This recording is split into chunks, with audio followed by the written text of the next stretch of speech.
Captain Jake Morrison stood on the bridge of the USS Defiance, watching the stars through the main viewing screen.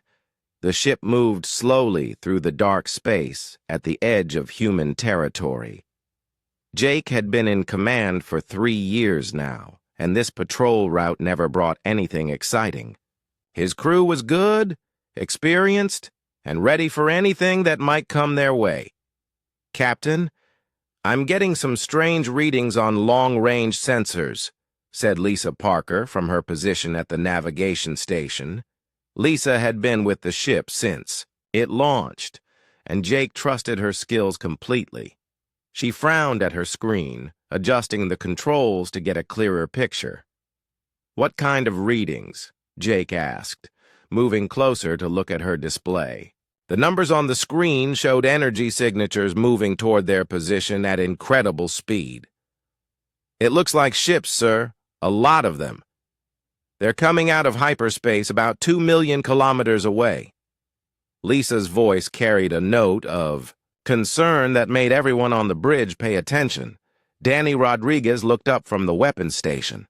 "How many ships are we talking about?" Danny was young but sharp, and Jake knew he could handle whatever came their way.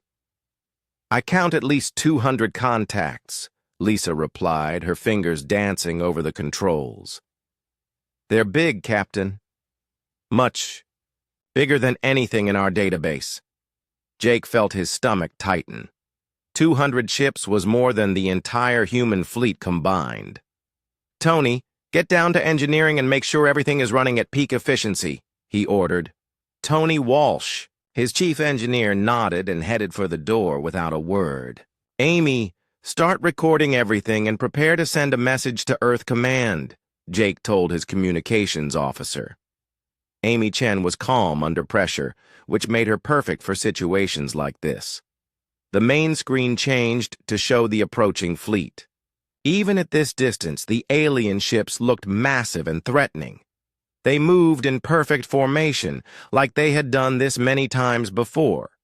Jake could see weapon ports along their hulls, more weapons than any one ship should need. "Captain, they're hailing us," Amy reported. "The signal is being translated by our computers. They want to talk." "Put them through," Jake said, straightening his uniform. He had trained for first contact situations, but he never thought it would happen like this. The screen filled with the image of an alien being. The creature stood tall with dark blue skin and 4 arms. Its eyes were large and black, and when it spoke, Jake could see rows of sharp teeth. The universal translator made its words clear and cold. "I am Fleet Commander Vextar of the Zalani Confederation. You will surrender your vessel immediately and prepare to be boarded. Your species will submit to Zalani rule or face complete destruction. You have 10 minutes to respond." The connection ended before Jake could say anything. The bridge fell silent except for the quiet hum of the ship's systems. Jake looked around at his crew, seeing the same mix of fear and determination on every face. "Well, that could have gone better," Danny said, trying to lighten the mood. "Amy, open a channel back to them," Jake ordered. "Let's see if we can talk our way out of this." "Channel open, sir." Jake took a deep breath. "Fleet Commander Vextar, this is Captain Jake Morrison of the United Earth vessel USS Defiance. We come in peace and would welcome the chance to establish diplomatic relations between our peoples. Perhaps we can discuss this situation and find a solution that benefits everyone." The alien commander appeared on screen again, and this time he looked confused. "Diplomatic relations? You speak of peace when facing the might of the Zalani fleet? Your species is either very brave or very foolish." "We prefer to think of ourselves as reasonable," Jake replied. "There's no need for violence between our peoples. We can learn from each other and find ways to coexist peacefully." Vexatar's laugh was harsh and cruel. "Peace is for the weak. The Zalani have conquered 47 star systems. We take what we want, and we want your system. Your choice is simple: surrender or die. To demonstrate his point, the alien commander ordered his ships to target several large asteroids in the system. Jake watched in horror as massive energy beams turned the space rocks into glowing dust. The display of power was meant to intimidate, and Jake had to admit it was effective. "Impressive firepower," Jake said, keeping his voice steady. "But destroying rocks doesn't prove anything except that you have big guns. Any civilization can build weapons. It takes wisdom to know when not to use them." Dr. Helen Martinez arrived on the bridge, carrying her portable computer. Helen was the ship's expert on alien life, though she had never expected to meet any aliens in person. "Captain, I've been analyzing their communication patterns and ship designs. These beings are clearly a warrior culture, but they are also intelligent. There might be a way to reach them." "What do you suggest?" Jake asked quietly. "Give them something they've never encountered before," Helen said. "They expect fear, surrender, or desperate resistance. Show them something else entirely." Jake nodded slowly.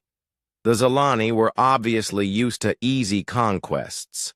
They probably dealt with species that either gave up immediately or fought hopeless battles. Maybe it was time to show them what humans were really made of. "Fleet Commander Vextar," Jake said, reopening the channel. "You've shown us your weapons. Now let me show you something about humanity. We don't surrender to bullies, and we don't start fights we can't finish. If you want our system, you're going to have to take it. But know this, we won't make it easy for you." The alien commander's expression changed from amusement to interest. "You would fight against such overwhelming odds? Your single ship against my entire fleet?" "If that's what it takes," Jake replied. "But I'd rather find a better way. Your people must have families, hopes, dreams.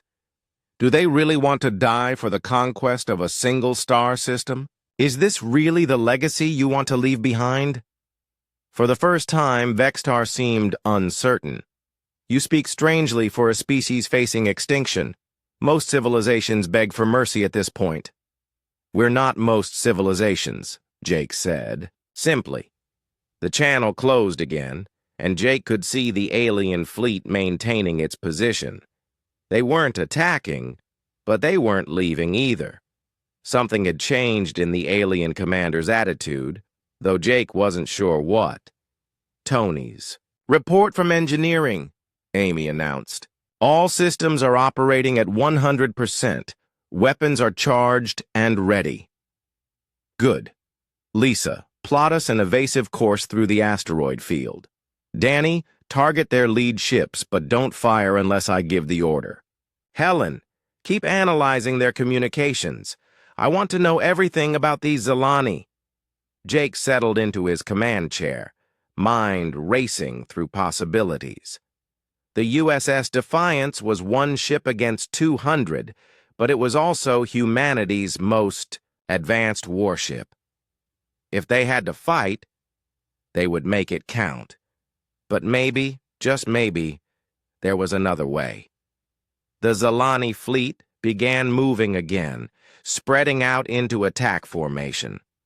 Jake watched their precise movements and realized these aliens had done this many times before. They were experienced conquerors, used to quick victories against inferior opponents. "Captain," Helen said quietly, "I think they're testing us. The way they're moving, the things their commander said. I don't think they want to destroy us immediately. They want to see what we're made of." Jake smiled grimly. "Then let's show them." Fleet Commander Vextar stood in the command center of his flagship, studying the lone human vessel on his tactical display. In his 200 years of conquest, he had never encountered a species quite like this. Most civilizations either surrendered immediately or fought desperately without skill. These humans seemed different, almost calm in the face of impossible odds. Sub-Commander Kelthera, select 12 of our fastest attack ships, Vextar ordered. We will test these humans properly. Before we destroy them, it is only fair to give them a chance to show their worth. Kelthera, his second in command, looked puzzled. Commander, surely one ship would be sufficient against their primitive vessel. Perhaps, Vextar replied, but their captain intrigues me. Let us see how they fight when faced with reasonable odds instead of hopeless ones. On the USS Defiance, Captain Jake Morrison watched 12 alien ships break away from the main fleet and move toward his position. The vessels were sleek and deadly-looking, with weapon ports glowing with contained energy. Jake could tell these were warships built for speed and firepower. 12 ships incoming, Lisa Parker reported from navigation. They're moving fast, Captain. Intercept in 4 minutes. Red alert, Jake announced. The bridge lighting changed to crimson, and warning klaxons echoed through the ship. All hands to battle stations. This is not a drill. Tony Walsh's voice came over the communication system from engineering. Captain, I've rerouted all available power to weapons and shields. We're running at maximum efficiency down here. Excellent work, Tony, Jake replied. Danny, what's our weapon status? Danny Rodriguez checked his displays. All weapon systems online and charged. Plasma cannons are ready, torpedo tubes loaded. We've got enough firepower to make them remember us. Jake studied the approaching alien formation. They moved in a standard attack pattern, probably something they had used successfully many times before. But human military thinking had always been about adaptation and innovation, finding new ways to use old tools. Lisa, take us into the asteroid field, Jake ordered. Use the rocks for cover and make them work for clean shots. Aye, sir, Lisa replied, her hands flying over the navigation controls. The USS Defiance changed course, diving between the floating chunks of rock and metal that littered this part of the system. Dr. Helen Martinez watched the alien ships on her scanner. Captain, they're maintaining their formation even in the asteroid field. They don't seem worried about the obstacles. That's because they've probably never fought an enemy that used the environment as a weapon, Jake said. Danny, target the largest asteroid between us and their lead ship. Full power plasma burst. Sir? Danny looked confused. Trust me, Jake said. Danny fired the plasma cannon at the asteroid Jake had indicated. The massive rock exploded in a shower of debris, creating a cloud of dust and fragments that blocked the alien sensors. Jake smiled as the enemy formation hesitated, their perfect order disrupted by the unexpected obstacle. Now hard to starboard, Jake ordered. Come around behind them while they're blind. The USS Defiance shot out of the debris cloud at an angle the aliens hadn't expected. Their sensors were still adjusting when Danny opened fire with all weapons. The concentrated barrage caught the nearest alien ship completely off guard, overwhelming its shields and tearing through its hull. The vessel exploded in a brilliant flash of light. First blood to us, Danny announced with satisfaction. But the other 11 ships recovered quickly, spreading out and trying to surround the human vessel. Jake could see they were good fighters, adapting to the new situation faster than he had hoped. These Zilani were experienced warriors, not the easy opponents he might have wished for. They're boxing us in, Lisa warned. If we stay here, they'll pin us down, Jake thought quickly. The aliens expected him to either run or stand and fight. Time to do something else entirely. Lisa, full speed toward their formation. Take us right through the middle of them. Sir, that's suicide, Lisa protested. No, That's unexpected, Jake corrected. Do it! The USS Defiance accelerated directly toward the center of the alien formation. The enemy ships opened fire, their energy beams lighting up space around the human vessel. But Jake had counted on their reluctance to fire when their own ships were in the line of fire. Several of the alien vessels had to hold their shots to avoid hitting their allies. As they passed through the formation, Danny fired at point-blank range into another alien ship. The torpedo struck the enemy vessel's engine section, and it spiraled away, trailing plasma and debris. The human ship emerged on the other side of the formation before the aliens could react. 2 down, 10 to go, Danny reported. The remaining alien ships regrouped, but Jake could see their formation was no longer as tight or confident as before. They had expected an easy victory, and instead they were losing ships to what they thought was a primitive opponent. "Captain, I'm intercepting their communications," Amy Chen announced. "They're confused and angry. Their commander is demanding to know how we destroyed 2 ships so quickly." "Good," Jake said. "Confusion is our friend right now." The alien ships tried a different approach, spreading out in a wide circle and closing in from all directions. It was a sound tactical move that would normally work against most opponents. But Jake had studied human naval history, and he remembered lessons from Earth's ancient oceans. "Lisa, find me the biggest asteroid in this field," he ordered. "There's a massive one about 2 kilometers ahead," Lisa replied. "It's the size of a small moon." "Perfect. Take us around to the far side and keep it between us and them." The USS Defiance raced around the enormous asteroid, using its bulk to break line of sight with the pursuing aliens. Jake watched his tactical display as the enemy ships tried to follow, stringing out in a long line as they navigated around the massive rock. "Danny, prepare a full spread of torpedoes," Jake ordered. "When I give the word, fire them all at the asteroid's surface." "The way." "Asteroid, sir, not the ships?" "The asteroid," Jake confirmed. "Maximum yield, all tubes." As the alien ships came around the asteroid in single file, Jake gave the order. 6 torpedoes struck the asteroid's surface simultaneously, their combined explosion cracking the massive rock and sending huge chunks flying in all directions.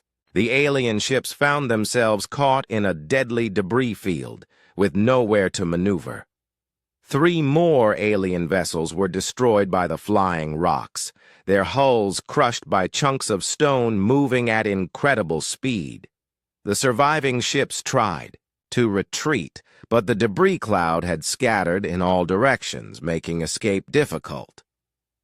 "Lisa, emergency power to engines," Jake ordered. "Take us out of this mess before we get hit by our own trap." The USS Defiance shot clear of the debris field just as another alien ship was struck by a massive chunk of asteroid. That left only 6 enemy vessels, and they were clearly rattled by the human tactics. "Captain," Helen said, studying her readings, "the surviving ships are retreating back to their main fleet. They're transmitting constantly to their commander." Jake watched the 6 remaining alien ships withdraw, knowing they would report what they had seen to their fleet commander. In less than 20 minutes, the USS Defiance had destroyed 6 enemy ships and forced the others to retreat. It wasn't a victory that would win the war, but it was a message that humans wouldn't be easy prey. "Amy, open a channel to the alien fleet," Jake ordered. "Channel open, sir." "Fleet Commander Vextar, I hope your ships enjoyed their little test. We're ready for round 2 whenever you are. But maybe next time we should discuss terms before more of your people have to die." The response came quickly. Vextar's image appeared on screen, and for the first time, the alien commander looked genuinely interested rather than amused or angry. "Your tactics are unlike anything we have encountered," Vextar admitted. "How did you know our ships would follow that formation?" Because that's what warriors do, Jake replied. They follow their training and experience. The trick is to give them a situation they've never trained for. Vexitar studied Jake for a long moment. You fight with honor. Captain Morrison, perhaps you deserve a more challenging test. Fleet Commander Vexitar paced the bridge of his flagship, his forearms clasped behind his back in deep thought. The loss of 6 ships to a single human vessel had sent shockwaves through his fleet. His subordinates whispered among themselves, questioning how such a thing was possible. More importantly, they were questioning his leadership. Commander, Sub-Commander Kelthera approached cautiously. The fleet awaits your orders. Shall we proceed with full assault? Vexitar turned to face her, his black eyes reflecting the bridge lights. No. These humans have proven they are not the easy prey we expected. We will use coordinated tactics, overwhelming force applied with precision. Select 50 of our best ships and arrange them in Formation Omega. Kelthara's expression showed surprise. Formation Omega was reserved for their most dangerous enemies, civilizations that had proven capable of inflicting serious damage on Zalani forces. Commander, surely 50 ships is excessive for one human vessel. 6 ships was also excessive. Vexitar replied coldly. Yet half of them are now debris floating in space. We will not underestimate these humans again. On the USS Defiance, Captain Jake Morrison studied the tactical display as 50 alien ships moved into attack formation around his vessel. The enemy had learned from their previous encounter, spreading out in a complex pattern that eliminated most opportunities for surprise attacks or environmental advantages. They're not making the same mistakes twice, Danny Rodriguez observed from the weapons station. This formation gives them overlapping fields of fire from multiple angles. And they're staying clear of the asteroid field, Lisa Parker added. No more tricks with exploding rocks. Jake nodded grimly. The Zalani commander was proving to be a quick learner, adapting his tactics based on their previous encounter. This time would be much more difficult. Tony, how are our systems holding up? Tony Walsh's voice came through the communication system from engineering. All systems green, Captain, but our shields took some hits during the last fight. I can give you full power, but we can't take much punishment. Jake considered their options. 50 ships in a coordinated formation was beyond their ability to defeat through conventional tactics. They needed something different, something the aliens wouldn't expect. Amy, prepare a wideband transmission. I want to broadcast on all frequencies. Ready when you are, sir, Amy Chen replied from her station. Helen, I need that cultural analysis you've been working on, Jake said to Dr. Martinez. Everything we know about these Zalani and what makes them tick. Dr. Helen Martinez pulled up her data files. They're clearly a warrior culture, Captain. Their entire society seems built around conquest and domination. But there are some interesting patterns in their communication. They show respect for worthy opponents, and their commander has been unusually patient with us. Patient how? Jake asked. Most conquerors would have simply destroyed us after we refused to surrender. Instead, he's testing us, almost like he wants to understand what we're capable of. It suggests they have some kind of honor code. Jake thought about this as the alien ships continued their approach. An honor code could be useful, but only if he understood what the Zalani considered honorable. Amy, open that channel. All frequencies. Maximum power. Channel open, sir. Jake took a deep breath, knowing that what he said next could determine whether his crew lived or died. But more than that, it could determine the future relationship between humanity and the Zalani Confederation. People of the Zalani fleet, This is Captain Jake Morrison of the United Earth vessel USS Defiance. Before we continue this fight, I want you to understand something about my species. We are not the primitive civilization you expected to conquer. We are humanity, and we have something to show you. Jake nodded to Amy, who began transmitting the data package that Dr. Martinez had prepared. The transmission included human history, culture, art, and most importantly, their relationships with other species. What you are seeing is the record of a species that has learned to grow beyond simple conquest, Jake continued. Yes, we have fought wars. Yes, we have made mistakes. But we have also learned to turn enemies into allies, to build something greater than any single species could achieve alone. The transmission showed footage of the Terran Alliance, the coalition of 12 alien species that humanity had helped to establish. Each member species maintained their independence while contributing to mutual defense and scientific advancement. Former enemies worked side by side on joint projects, their combined efforts achieving things none could have accomplished alone. We offer you the same choice we have offered others, Jake said. You can continue down the path of endless conquest, always looking for the next enemy to defeat. Or you can join us in building something better, something that honors the strength of all our peoples. The alien formation had stopped advancing, and Jake could see ships breaking from their assigned positions. Amy was intercepting dozens of communications between alien vessels, their crews clearly discussing what they had just seen. Captain, Amy reported, I'm detecting massive arguments throughout their fleet. Some ships are powering down weapons, others are maintaining combat readiness. They're not unified anymore. Fleet Commander Vexitar appeared on the main screen, his expression more serious than Jake had ever seen it. Captain Morrison, what you have shown us is disturbing. You claim to have allied with other species, to have made them partners rather than subjects? That's correct, Jake replied. We believe that diversity makes us stronger, not weaker. Each species brings unique skills and perspectives that benefit everyone.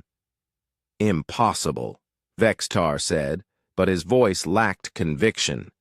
The strong rule, the weak serve. This is the natural order of the universe. Is it? Jake challenged. Your people have conquered 47 systems, but what have you built? What legacy will you leave behind? When your enemies finally unite against you, when your own people grow tired of endless war, what will you have accomplished except destruction? Jake could see other Zalani on the bridge behind their commander, listening to every word. Some looked confused, others angry, but a few seemed thoughtful. Your honor code values strength and courage, Jake continued. But what takes more courage? Conquering the weak or trusting the strong? What requires more strength?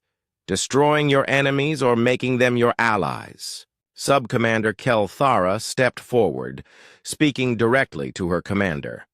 Vexitar, perhaps we should listen to what they propose. The humans have shown tactical abilities we did not expect. If they truly command an alliance of 12 species— Silence, Vexitar snapped, but Jake could see doubt in the alien's eyes. Commander, Jake said quietly, I'm going to do something that no conquered species has probably ever done. I'm going to make myself completely vulnerable to you because I believe that deep down, your people are capable of honor. Before anyone on his bridge could stop him, Jake gave an order that made his crew freeze in shock. All weapons, power down. Shields to minimum. Lisa, full stop. Captain, what are you doing? Danny asked in horror. I'm trusting them, Jake replied simply. The USS Defiance hung motionless in space, completely defenseless before 50 alien warships. Every weapon on the alien ships was targeted on the human vessel, ready to reduce it to atoms with a single command. This is madness, Vextar whispered, staring at the defenseless human ship. No, Jake replied, his voice carrying across. The communication channel. This is faith. Faith that your people are more than simple killers. Faith that you can see beyond conquest to something greater. Faith that you have the courage to choose a different path. The silence stretched for long minutes as the Zalani fleet held position around the vulnerable human ship. Jake could feel sweat on his forehead, but his voice remained steady. The choice is yours, Commander. You can destroy us and continue your path of conquest, or you can take the first step towards something your people have never experienced, peace with honor. The tension in space was thick enough to cut with a knife as the USS Defiance remained motionless before 50 Zalani warships. Captain Jake Morrison stood on his bridge, watching the alien fleet through the main viewing screen. His crew looked at him, with expressions mixing admiration and terror, unable to believe their captain had made them completely defenseless before their enemies. Dr. Helen Martinez continued transmitting data about human civilization and the Terran Alliance to the Zalani fleet. Her cultural analysis revealed something that was shaking the alien crews to their very foundations. The information showed that humanity didn't just fight to win battles, they fought to protect others and build lasting peace between former enemies. Captain, Amy Chen whispered from her communication station, I'm monitoring their internal communications. The arguments are getting more intense. Some ship commanders are questioning their entire way of life. On the Zalani flagship Fleet E, Commander Vextar stood frozen as he processed what the humans had shown him. The footage of the Terran Alliance was unlike anything in Zalani experience.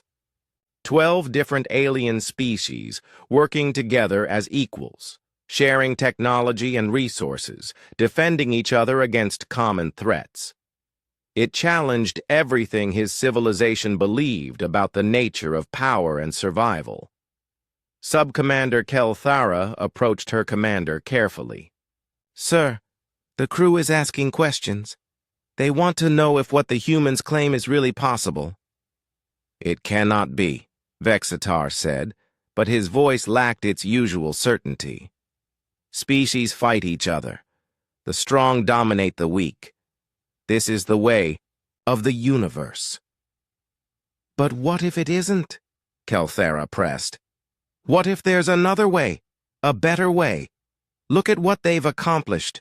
12 species working together have achieved more than any single empire could manage alone.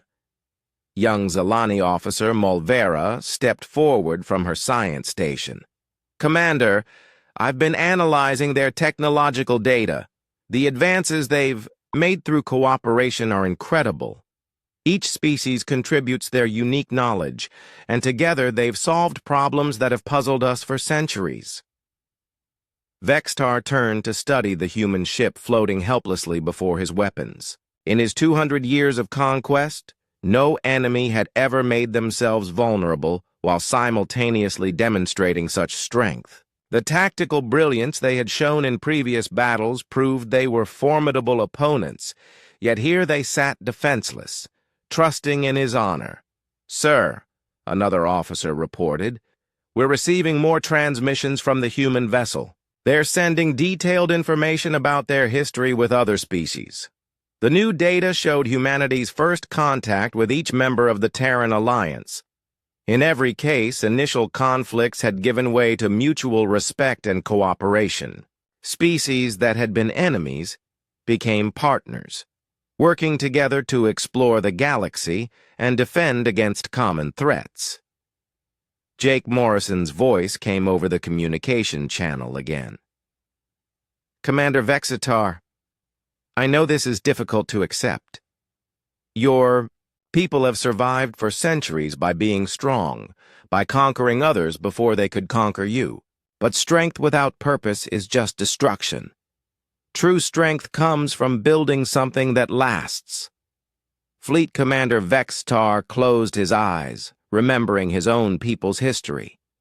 The Zilani had once been a peaceful species, living on a beautiful world with crystal cities and gardens that reached toward the sky. Then the destroyers had come, ancient machines that consumed entire star systems.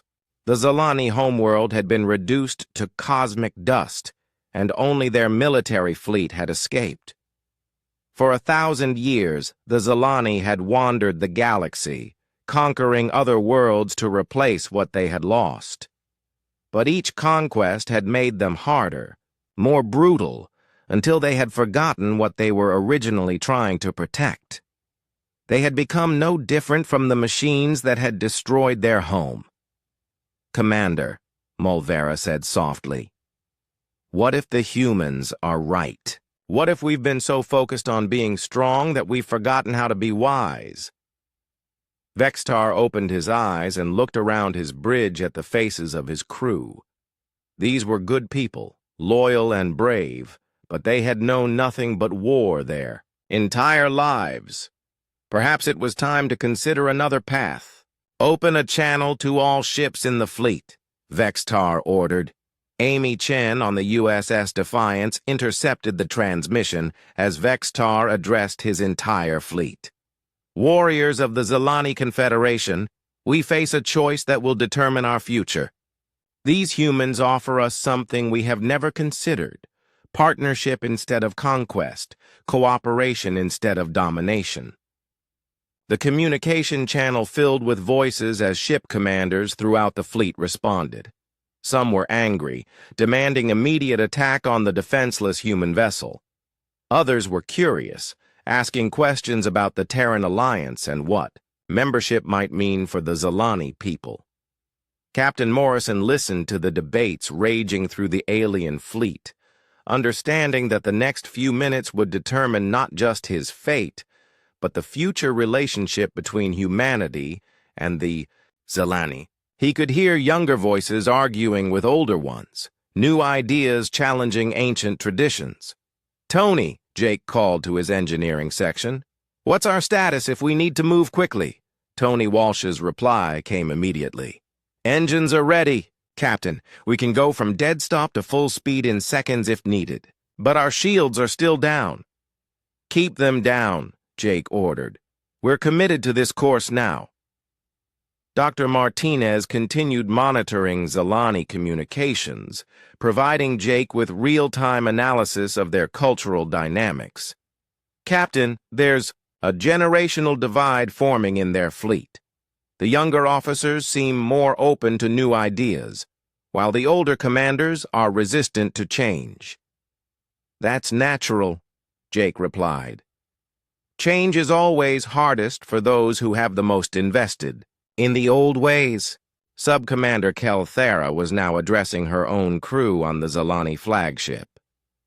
"My grandfather told me stories of our homeworld, of the beauty we lost when the destroyers came. He said we became warriors to protect what we loved. But somewhere, along the way, we forgot what love felt like." Fleet Commander Vextar listened to his second-in-command with growing understanding. The Zilani had indeed lost their way, becoming so focused on strength that they had forgotten wisdom, so concerned with survival that they had forgotten how to truly live. "Captain Morrison," Vexatar said, reopening communication with the human ship, "your proposal intrigues me. But I must ask, what guarantee do we have that your alliance would accept us? We have been conquerors for 1,000 years. The blood of 47 civilizations stains our hands." Jake considered the question carefully before answering. "Commander, the species in our alliance have all made mistakes. We've all done things we regret. What matters is what we choose to do going forward. Redemption is possible for anyone willing to work for it." "And what would that work involve?" Vextar asked. "It would mean releasing all conquered peoples who wish to be free," Jake explained. It would mean making reparations where possible. It would mean using your strength to protect others instead of conquering them. Most importantly, it would mean choosing to be better than you were yesterday. The communication fell silent as the Zalani fleet considered this unprecedented offer. Jake could see individual ships maneuvering slightly, some moving closer to his position while others backed away. The fleet was dividing along ideological lines. "Captain," Lisa Parker reported quietly, "I'm detecting another group of ships approaching from outside the system. Human configuration about 6 hours out." Jake felt his heart race. Reinforcements from Earth Command would complicate everything. If the Zalani interpreted the approaching ships as an invasion force, this delicate negotiation could collapse into the very war he was trying to prevent. The approaching human fleet created a new tension that rippled through both sides of the standoff. Captain Jake Morrison knew that the arrival of 20 human warships could be seen as either reinforcement or invasion, depending on how the Zalani chose to interpret it.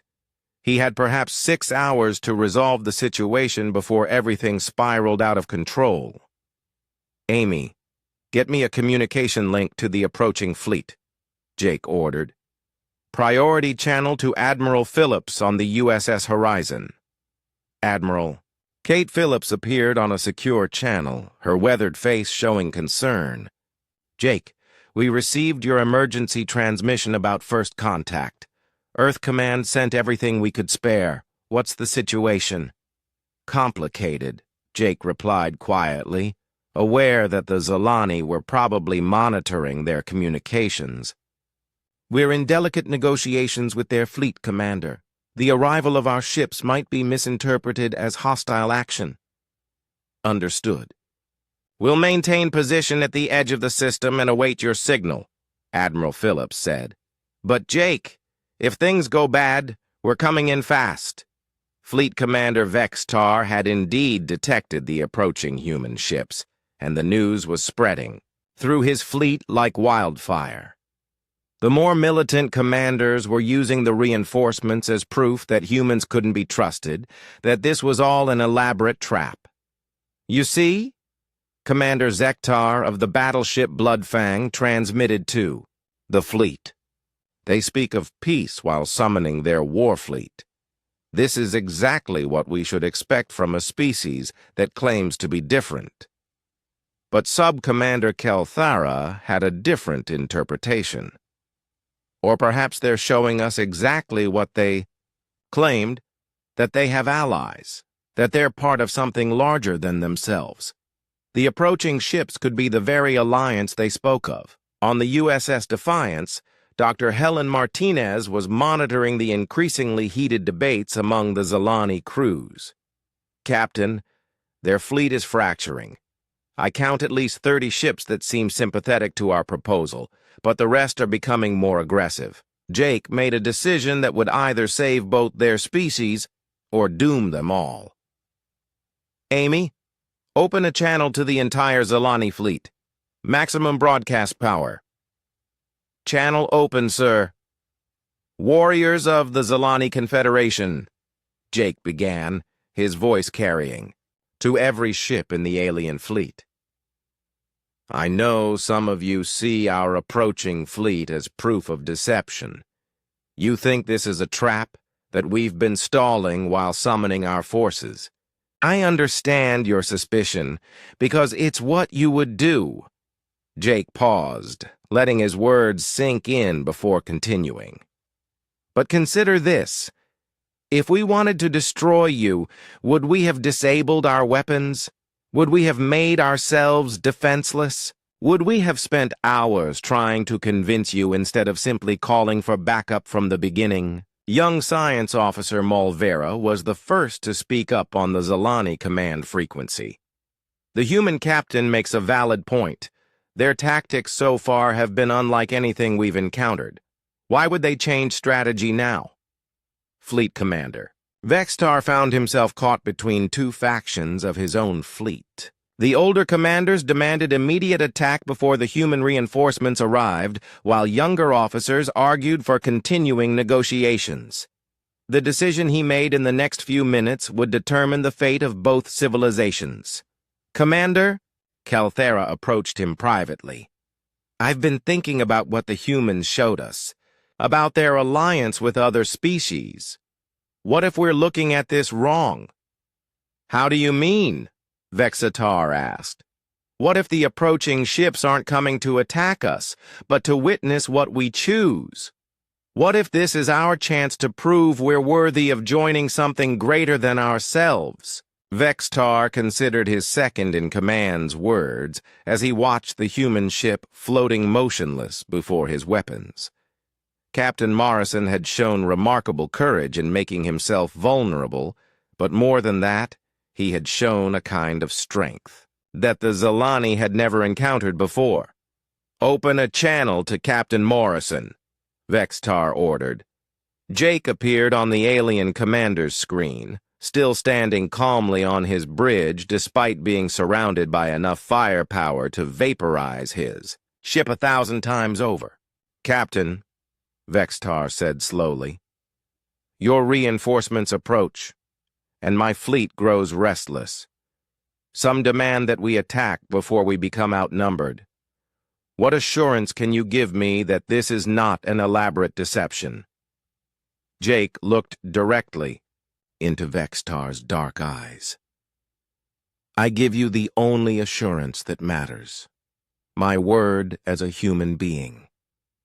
Those ships come in peace, but they will defend themselves if attacked. The choice of what happens next is entirely yours. And if I choose to attack your defenseless vessel right now," Vexatar challenged, "then you would prove that everything we hoped about your people was wrong," Jake replied sadly, "and the galaxy would lose the chance to see what the Zalani could become if they chose cooperation over conquest." The answer clearly wasn't what Vexatar had expected.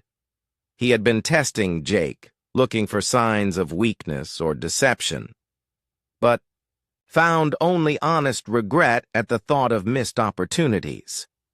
Sub-Commander Calthara stepped forward on the alien bridge. "Commander, request permission to speak freely." "Granted. Sir, in all our conquests, have we ever built anything lasting? Have we ever created something that made the galaxy better? Or have we simply taken what others built and called it ours, the giant?" Question struck at the heart of what had been troubling Vextar since the humans first showed him footage of their alliance. The Zalani were powerful, but what was the point of power if it created nothing of value? Officer Mulvera added her voice to the discussion. "Commander, I've been analyzing the technological data the humans shared. The scientific advances achieved through their alliance are remarkable. Species working together have solved problems that individually stumped them for generations." Fleet Commander Vextar looked around his bridge at the faces of his crew. These people had followed him for decades, trusting his judgment in countless battles. Now they were asking him to make perhaps the most important decision in Zalani history. "All ships, this is Fleet Commander Vextar," he announced to his entire fleet. "I am calling for a vote. All those who wish to continue our path of conquest, move to the starboard formation. All those who wish to explore this human proposal of alliance, move to port." The next few minutes were tense as the Zalani fleet slowly reorganized itself. Ships moved with deliberate precision, their crews having made their choice. When the movement stopped, the fleet was almost evenly divided, with perhaps a slight majority favoring the alliance proposal. Commander Vextar's voice crackled over the communication channel. "Vextar, you lead only half a fleet now. We who remember, the old ways will continue the mission of the Zalani Confederation. The galaxy will still know our strength. And we who choose a new path will learn what the Zalani can become," Vexitar replied firmly. Perhaps one day you will join us. The hardline faction began moving away from the system, their ships disappearing into hyperspace one by one. They would continue their life of conquest, but they would do it without their former commander. Jake Morrison watched the alien fleet divide, understanding that he was witnessing a historic moment. An entire civilization was choosing between its past and its future, between fear and hope. Admiral Phillips, Jake called to the approaching human fleet, you can come in now, but come slowly and keep your weapons powered down. We have some new friends to introduce you to. As the human reinforcement fleet entered the system, Vexitar made one final announcement to his remaining ships. Warriors who have chosen the path of cooperation, today we end our age of conquest. Today we begin something new. The USS Defiance finally raised its shields and powered up its weapons, no longer needing to demonstrate vulnerability. Captain Morrison had achieved something unprecedented. He had convinced half of an invasion fleet to abandon their mission, not through force, but through faith in their better nature. Dr. Helen Martinez began working with Malvera to establish formal communication protocols between their species. The Zilani scientist was eager to learn about human technology and culture, while Helen was fascinated by Zilani engineering and philosophy. "Captain," Amy Chen reported, "I'm receiving a transmission from Earth Command. They want a full report on the first contact situation." "Tell them we've established diplomatic relations with a new species," Jake replied with a smile. "And we're going to need to prepare accommodations for some very special guests." Fleet Commander Vexitar appeared on the main screen one final time. "Captain Morrison, you have given my people something we had forgotten we could have.